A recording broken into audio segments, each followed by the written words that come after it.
নমস্কার বন্ধুরা, কেমন আছেন? আজকে একটু বাড়িতে পদ্ম গাছ হয়েছে সেটারই ভিডিও দেখাচ্ছি আপনাদেরকে। তো দেখুন এই পদ্ম গাছে কত সুন্দর পদ্ম পাতা হয়েছে। বেশি দিন হয়নি, 1 সপ্তাহের মতো হয়েছে। কর্তামশাই ডাল কেটে নিয়ে এসে বসিয়েছে, মানে আমার কর্তামশাইকে একজন ডাল দিয়েছিল পদ্ম গাছে। এপাশে একটা হয়েছে, আরও একটা হয়েছে, চলুন দেখাই। এই দেখুন, এই একটা হয়েছে। তো বাড়ির চারিদিকেই বসানো হয়েছে।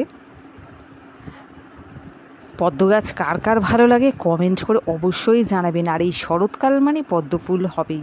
তো চলুন ছাদে যাই, ছাদে গিয়ে আরও একটি পদ্ম গাছ দেখাই। 1 সপ্তাহ মধ্যে যে এত সুন্দর পাতা ধরেছে কি বলবো। যেহেতু বৃষ্টি হচ্ছে বাইরে, তার কারণেই তাড়াতাড়ি পাতাগুলো ধরে নিয়েছে। আর ভীষণ ভালো লাগে পদ্ম গাছ। এই দেখুন এদিকেও পদ্ম গাছ হয়েছে।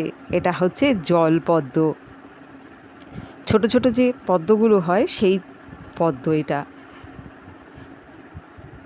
এরও এখন অবধি ফুল হয়নি এই পদ্মেরও, তবে শুধু পাতা ছেড়ে যাচ্ছে। দেখুন কত পাতা বেরিয়েছে, জানি না ফুল কবে হবে, তবে মনে হয় না এবছরে ফুল হবে। এদিকেও ছোট ছোট বর্ষার সময়, বর্ষাও বলবো না, প্রায় 2 সপ্তাহ হয়েছে এই ডালগুলোকে ভেঙে লাগিয়েছিলাম জবা ফুলের। প্রতিটা গাছ ধরেছে, দেখুন কত সুন্দর। একটু জল দিয়ে দিচ্ছি এখন। কেমন লাগলো ভিডিওটা কমেন্ট করে জানাবেন। আপনাদেরও এরকম গাছ পছন্দ কি না বলবেন। আমার তো ভীষণ ভালো লাগে গাছ। আমার বাড়ির চারিদিকে শুধু ফুল গাছ রয়েছে। এটা হচ্ছে ধুতরা ফুল। দেখা যাক, কর্তামশাই বলেছে এই ধুতরা ফুলটা নাকি কমলা ফুল হয়। তো দেখা যাক কি হচ্ছে। পাখি খাবে বলে ধান দিয়েছি।